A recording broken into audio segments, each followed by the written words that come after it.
రోజు ఇదే భజన, ఎక్కడ పట్టుకుని ఇదే భజన. గొడ్డలి పార్టీ, పోలుగు పార్టీ, పార పార్టీ, ఏదో ఒక విధంగా వైఎస్ఆర్ కాంగ్రెస్ పార్టీ మీద ఒక విధ్వంసకరమైన రాజకీయ పార్టీ అని ముద్ర వేయాలని తాపత్రయపడిపోతున్నారు బాబు కొడుకులు ఇద్దరు కూడా. అసలు మీ బతుకేంటి, మీ వ్యవహారం ఏంటి అని అడుగుతా ఉన్నాను నేను. మీ బతుకేంటి, అసలు మీ వ్యవహారం ఏంటి బాబు కొడుకులు ఇద్దరిది? అసలు నువ్వు ఎక్కడున్నావు? ఎప్పుడు ఇచ్చావు రాజకీయాల్లోకి? ఎంత దుర్మార్గాలు చేసావు రాజకీయాల్లో? నేను మనవి చేస్తున్నా. ఇందాక ఆయన మాట్లాడుతున్నాడు, ఎన్టీ రామారావు గారు పార్టీ పెట్టినప్పుడంట రంగులేసుకునేవాడికి పార్టీ ఎందుకు అన్నారంట. అప్పుడు 1983లో. నిజమే అన్నమాట. ఆ రంగులేసుకునేవాడికి పార్టీ ఎందుకు అన్నవాళ్లే ఎన్టీ రామారావు గారు అధికారంలోకి వచ్చిన తర్వాత ఆ పార్టీలో చేరారు, గతి లేక అన్నారు. నాకు ఖచ్చితంగా నాకు గుర్తొచ్చింది నారా చంద్రబాబు నాయుడు గారు. నారా చంద్రబాబు నాయుడు గారు ఎన్టీ రామారావు గారు 1983లో రాజకీయ పార్టీ పెట్టినప్పుడు ఎక్కడున్నాడు? అయ్యా లోకేష్, మీ నాన్న ఎక్కడున్నాడని అడుగుతా ఉన్నా. ఖచ్చితంగా కాంగ్రెస్ పార్టీలో ఉన్నాడు. ఇందిరాగాంధీ గారి నాయకత్వంలో ఉన్న కాంగ్రెస్ పార్టీలో ఉన్నాడు. మంత్రిగా ఉన్నాడు, శాసనసభ్యుడిగా ఉన్నాడు. పార్టీలోకి రాలా. మా మామ పెడితే నాకేంటి, ఆయన రంగులు వేసుకునేవాడు, ఆయన రాజకీయ పార్టీ పెడితే నేను వెళ్ళాలా అన్నాడు. అంటే అన్నాడు, అంతటితో ఆగలా. ఏమన్నాడు తెలుసా? ఇందిరాగాంధీ గారు ఆదేశిస్తే ఎన్టీ రామారావు మా మామ ఎక్కడ నిలబడితే అక్కడ నిలబడి ఓడిస్తానన్నాడు. ఈయన ఓడిపోయాడు చంద్రగిరిలో, తుక్కుతుగ్గా ఓడిపోయాడు. తుక్కుతుగ్గా ఓడిపోతే మన దొడ్డిదోమని వచ్చాడు. కాంగ్రెస్ పార్టీని కసక్కమని పొడిచేశాడు వెనక నుంచి. ఇందిరాగాంధీ గారు భిక్ష పెడితే, మంత్రి చేస్తే అలాంటి కాంగ్రెస్ పార్టీని వెన్నుపోటు పొడిసి కసక్కమని వచ్చి దొడ్డిదారిన ఎన్టీ రామారావు గారి దగ్గర చేరాడు. చేరుడు అట్ట ఉన్నాడా? పాపం ఏ మాటకు ఆ మాట చెప్పాలి. దగ్గుపాటి వెంకటేశ్వరరావు గారు, ఎన్టీ రామారావు గారు పార్టీ పెట్టిన దగ్గర నుంచి దగ్గుపాటి వెంకటేశ్వరరావు గారు ఆ పార్టీని కాపాడుకుంటూ వచ్చాడు. ఆయనతో పాటు ఆయనే కదా హరికృష్ణ, వీళ్ళిద్దరు ఉన్నారు. వాళ్ళిద్దరిని తొక్కేశాడు. తొక్కేసి ఈయన వచ్చాడు. వస్తే వచ్చాడు, ఏం చేశాడు? ఎన్టీ రామారావుని కసక్కమని పొడిచేశాడు. పొడిచేసి అధికారం తీసుకున్నాడు. ఆ పొడవటానికి ఎవరిని అడ్డం పెట్టుకున్నాడు? దగ్గుబాటి వెంకటేశ్వరరావు గారిని, హరికృష్ణని, ఇద్దరిని అడ్డం పెట్టుకున్నాడు. అడ్డం పెట్టుకుని తొక్కేసి ఆయన చనిపోయిన తర్వాత ఇద్దరిని తొక్కేశాడు. మళ్ళా దగ్గుబాటి వెంకటేశ్వరరావు గారు శ్రీమతి రమారమణ గోవిందో చివరికి ఆయన వైఎస్ఆర్ కాంగ్రెస్ పార్టీలో కూడా చేరాడు. మీకు గుర్తుందో లేదో? పురంధరేశ్వరి గారు అయితే కాంగ్రెస్ పార్టీలో చేరింది.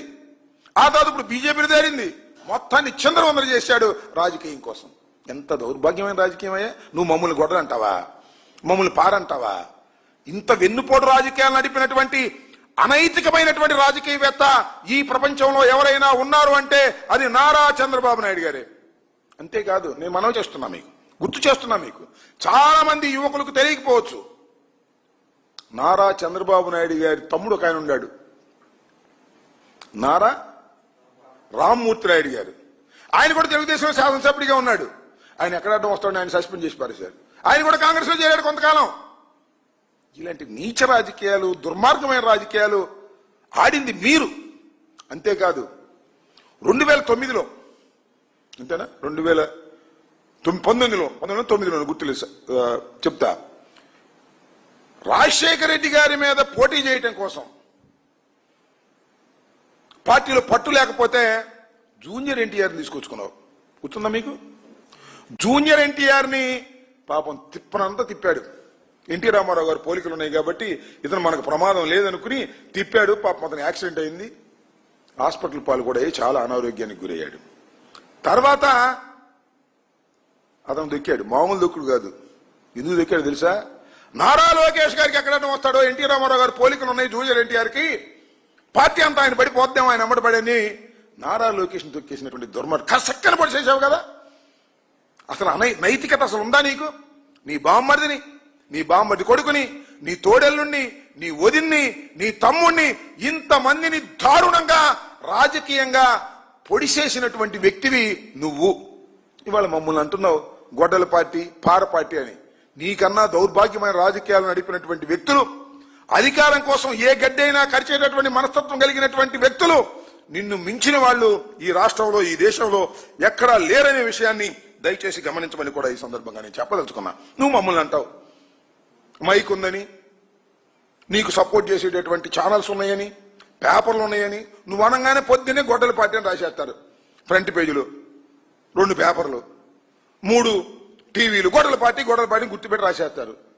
ఈ రకంగా మమ్మల్ని అన్పాపులర్ చేయాలనేటువంటి ఒక దుర్మార్గమైన ఆలోచనతో జగన్మోహన్ రెడ్డి గారి మీద నిప్పులు కురిసే మార్గం, బురద జల్లించే కార్యక్రమాలు నువ్వు చేస్తున్నా నమ్మరు స్వామి ప్రజలు. అంత తేలిక నమ్మరు. నీ జీవిత చరిత్ర అంతా కూడా బ్రహ్మాండమైన చరిత్ర, రాష్ట్ర పుస్తకం సరిపోద్ది. నీ అంత మోసగాడు ఈ రాష్ట్ర రాజకీయాల్లోనే కాదు దేశ రాజకీయాల్లోనే లేరు. మోడీని ఏమన్నావు నువ్వు? మోడీ భార్యని ఏమన్నావు నువ్వు? మోడీ ఉగ్రవాది అన్నావా లేదా తెలంగాణ ఎన్నికల్లో? తర్వాత మోడీకి ఎన్నిసార్లు వంగి దండం పెడతావు? సిగ్గులేదు నీకు? ప్రధానమంత్రి మోడీ దగ్గరికి వెళ్ళి సిగ్గు లేకుండా వంగి దండాలు పెడతావు. కాళ్ళు తిరిగితే బలహీనంగా ఉంటే కాళ్ళు పట్టుకు పైకి లేపేస్తావు, లేకపోతే జుట్టు పట్టుకుంటావు. అందితే జుట్టు, అందకపోతే కాళ్ళు పట్టుకునేటటువంటి నీచమైన రాజకీయ మనస్తత్వం కలిగినటువంటి నువ్వు మా పార్టీని గొడ్డలి పార్టీ అని, మా పార్టీని ఏదో పార్టీ అని మాట్లాడేటటువంటి మాటలు సరైనటువంటివి కావనే విషయాన్ని మీరు గుర్తుపెట్టుకోవాలి. చంద్రబాబు నాయుడు గారు ఒకసారి అంతర్మదనం చేసుకోమని కూడా ఈ సందర్భంగా నేను చెప్తున్నాను. అంతేకాదు, ఇలాంటి రేపు 4వ తారీఖు నుంచి ఈ 2 సంవత్సరాల చంద్రబాబు నాయుడు గారి దుర్మార్గమైన మోసపూరితమైన పరిపాలనకు వ్యతిరేకంగా పెద్ద ఎత్తున వైఎస్ఆర్ కాంగ్రెస్ పార్టీ నిరసన తెప్పేటటువంటి కార్యక్రమం చేస్తుంది. అన్నిటినీ ఎండగట్టేటటువంటి కార్యక్రమం చేస్తాం. నాకు తెలిసినంత వరకు భారతదేశ చరిత్రలో ఏ ప్రభుత్వం కూడా 2 సంవత్సరాల్లో ఇంత భయంకరమైనటువంటి యాంటీ ఎస్టాబ్లిష్మెంట్ తెచ్చుకున్నటువంటి రాజకీయ పార్టీ ఏది లేదు. ఈ కూటమే, బాబు కొడుకులు ఇద్దరే. దాని మీద మేము ఇవాళ నిరసన కార్యక్రమాలు చేస్తూ దాన్ని డైవర్ట్ చేసే కార్యక్రమాలు, ఎవరో ఒకరిని అరెస్ట్ చేయటం, లేదా ఎవరో ఒకరి మీద ఎంక్వైరీ వేయటం, ఎవరో ఒకరి మీద పిలిపించటం, ఒక సిట్ వేసి అది సిట్టు స్టాండ్గా పెట్టుకోవటం. ఇవాళ కె నాగేశ్వరరావు జగన్మోహన్ రెడ్డి గారి పొలిటికల్ అసిస్టెంట్, ఆయన నోటీస్ ఇచ్చారు. సిట్టు పిలిచారు. సిట్టు పిలవంగా లోపల వాళ్ళు కథ రాస్తారు, బయట మన ఆంధ్రజ్యోతి రాధాకృష్ణ, మన కిరణ్ వీళ్ళు ఒక చోళ్ళు రాస్తారు. ఫ్రంట్ పేజీలో డైవర్ట్ చేసేటువంటి కార్యక్రమం, భయపెట్టేటువంటి కార్యక్రమం. అదేవిధంగా మన అధికార పద్ధతిగా ఉన్న శివశంకర్ రెడ్డి మన ఆఫీసులో పనిచేస్తాడు. వీళ్ళ మీద స్టోరీలు రాసి భయపెట్టాలని ప్రయత్నం చేస్తారు. పిచ్చోళ్ళారా, ఈ ఆంధ్రజ్యోతి, ఈనాడు, సిట్టు, స్టాండులు రాసే కార్యక్రమాలకి భయపడటానికి వైఎస్ఆర్ కాంగ్రెస్ పార్టీ సిద్ధంగా లేదు. వైఎస్ఆర్ కాంగ్రెస్ పార్టీ కార్యకర్తలు కూడా సిద్ధంగా లేరనే విషయాన్ని మీరు తెలుసుకోవాలి. ఏమిటి అన్యాయం నాకు అర్థం కాల. పెద్ద కేఎన్ఆర్ మీద పెద్ద స్టోరీలు రాస్తారు, ఆయన అంత ఉంది ఇంత ఉంది అని. అసలు నీకెంత ఉంది? ఏమయ్యా చంద్రబాబు నాయుడు గారు, మీ నాన్నకి ఎంత ఉంది? ఖర్జూర్ నాయుడు గారికి 2 ఎకరాలతో ప్రారంభమైన నీ జీవితం ఇవాళ 1000 కోట్ల ఎక్కడి నుంచి వచ్చాయి? దానికి సమాధానం లేదు. ఇలాంటి కార్యక్రమం అనే కాదు, కిరణ్ వాళ్ళ నాన్న పచ్చళ్ళు అమ్ముకున్నాడు కాదా?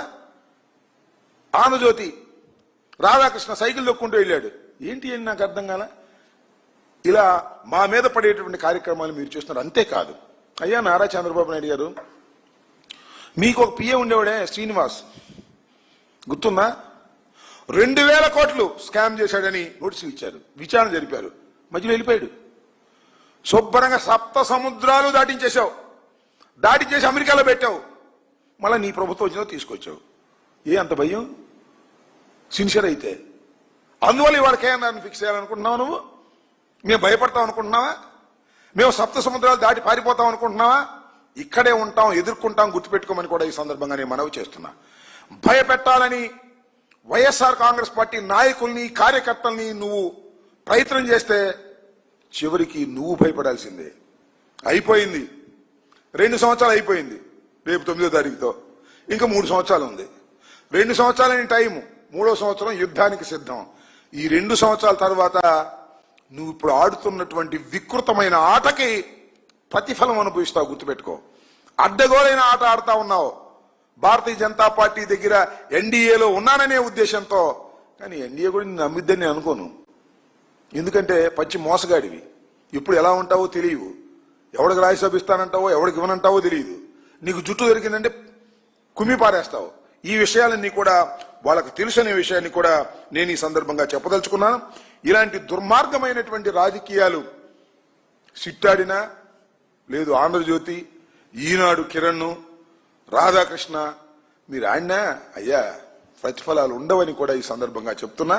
ఏదో కాస్త కష్టపడతాం, కాస్త ఇబ్బంది పడతాం మానసికంగా, అంతే తప్ప ధైర్యంగా ఎదుర్కొనే కార్యక్రమాలు తప్పనిసరిగా చేస్తామని ఈ సందర్భంగా చెబుతూ, మమ్మల్ని గొడ్డలి పార్టీ అనేటువంటి నారా చంద్రబాబు నాయుడు గారి జీవితం అంతా ఆయన ఎదుగుతూ వచ్చాడు పాపం. ఒక శాసనసభ్యుడు, మంత్రి కాంగ్రెస్ పార్టీలో, తర్వాత తెలుగుదేశంలో మంత్రి, తర్వాత ముఖ్యమంత్రి, చాలాసార్లు ముఖ్యమంత్రి. ప్రతి ఎదుగుదలలోనూ నువ్వు ఒకరిని రాజకీయంగా నైతికంగా చంపుతూ వచ్చావు, గుర్తుపెట్టుకో. చంపుతూ వచ్చావు నువ్వు. ఎన్టీ రామారావు గారిని వెన్నుపోటు పొడిచావు, నీ బామ్మర్దుని వెన్నుపోటు పొడిచావు, నీ బామ్మర్ది కొడుకుని వెన్నుపోటు పొడిచావు, నీ తోడలను వెన్నుపోటు పొడిచావు, నీ తమ్ముడిని వెన్నుపోటు పొడిచావు. మొత్తం ఎన్టీ రామారావు గారికి సంబంధించిన కుటుంబాన్నంతా వెన్నుపోట్లు పొడుచుకుంటూ నీ రాజకీయంలో పైకి వచ్చినటువంటి దుర్మార్గమైన రాజకీయాలు తప్ప ఫెయిర్ పాలిటిక్స్ కావు. ఇవాళ కూడా నువ్వు ఫెయిర్ పాలిటిక్స్ వాడలేదు. ఓ పక్కన కాంగ్రెస్ తో ముసుగులో వ్యవహారం చేస్తావు, బహిరంగానేమో బీజేపీతో చేస్తావు, అక్కడేమో రేవంత్ రెడ్డితో ఉంటావు. ఇలాంటి దుర్మార్గమైన రాజకీయాలకు సరైన సమాధానం చెప్తారు ప్రజలు. కాకపోతే 3 సంవత్సరాలు టైం ఉంది. ఏదో మన కూటమి వ్యవహారం, లేదా ఏదో పరకాల ప్రభాకర్ గారు చెప్పినట్టు మరి ఈ ఈవీఎం మిషన్ లో ఏం జరిగిందో తెలియదు, కానీ ఏదో అధికారం వచ్చింది మీకు. శాశ్వతం కాదు ఇది, ఇదే చివరి అధికారం. దీన్ని భూస్థాపితం చేయడానికి మీ అబ్బాయి రెడీగా ఉన్నాడు, సీనియర్స్ కూడా అనుకున్నారు. ఇప్పుడేం బయటపడదు, కానీ 3 సంవత్సరాల తర్వాత వాస్తవాలు బయటకు వస్తాయని కూడా ఈ సందర్భంగా చెప్పదలుచుకున్నాను.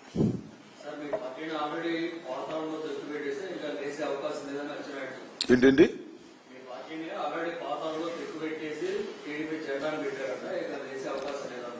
అని భ్రమిస్తున్నారు వాళ్ళు. ఆల్రెడీ మా పార్టీని పాతాళంలో తొక్కబెట్టగలిగినటువంటి సమర్థత గాని ఆ ధైర్యం గాని నారా చంద్రబాబు నాయుడికి లేదు. నారా చంద్రబాబు నాయుడు అనే వ్యక్తి ఆయన మ్యానిపులేటర్ తప్ప రాజకీయ నాయకుడు కాదు. చాలా స్పష్టంగా చెప్తున్నా, అలా భ్రమపడొద్దు. వైఎస్ఆర్ కాంగ్రెస్ పార్టీ రాబోయే రోజుల్లో అధికారంలోకి రాబోతుంది. దీన్ని ఎవడో ఆపగలిగిన వాళ్ళు లేడని కూడా ఈ సందర్భంగా చెప్పదలుచుకున్నాను. ఎప్పుడు గుర్తొస్తే అక్రమాలు జరగలేదని చెప్పమను, అక్రమాలు జరగలేదని చెప్పమను, లేదంటే మేము అడిగిన వాటికి సమాధానం చెప్పమను. ఇప్పుడు శ్రీనివాస్ అనే అతన్ని, ఒక అతన్ని ఉద్యోగం ఇవ్వకపోతే కోర్టుకు వెళ్ళాడు కదా, ఎందుకు ఉద్యోగం ఇవ్వలేదు, ఎందుకు అతనికి ర్యాంక్ వచ్చింది, ఎందుకు అతనే ప్రొసీజర్లో ఉన్నాడు, దీనికి సమాధానం చెప్పు, దీనికి సమాధానం చెప్పు. లేదంటే ఒక ఎంక్వైరీ, సిబిఐ ఎంక్వైరీ. లోకేష్ చివరికి ఎంతగా దిగజారిపోయాడు అంటే స్పోర్ట్స్ సర్టిఫికేట్స్ కూడా 10 లక్షలకి 20 లక్షలకి అమ్ముకుని డబ్బు చేసుకున్నటువంటి లవ్ క్యాష్ లోకేష్. ఇది అందరికీ తెలిసినటువంటి సత్యం, ఎవరిని అడిగినా చెప్తారు. ఇది వాస్తవం కాదని చెప్పమను, సమాధానం చెప్పమను, లేదంటే సిబిఐ ఎంక్వైరీ వేయమను. అది మాత్రం వేయరు, ఊరినే డప్పాలు కొట్టే కార్యక్రమం చేస్తున్నారు. ఇంకా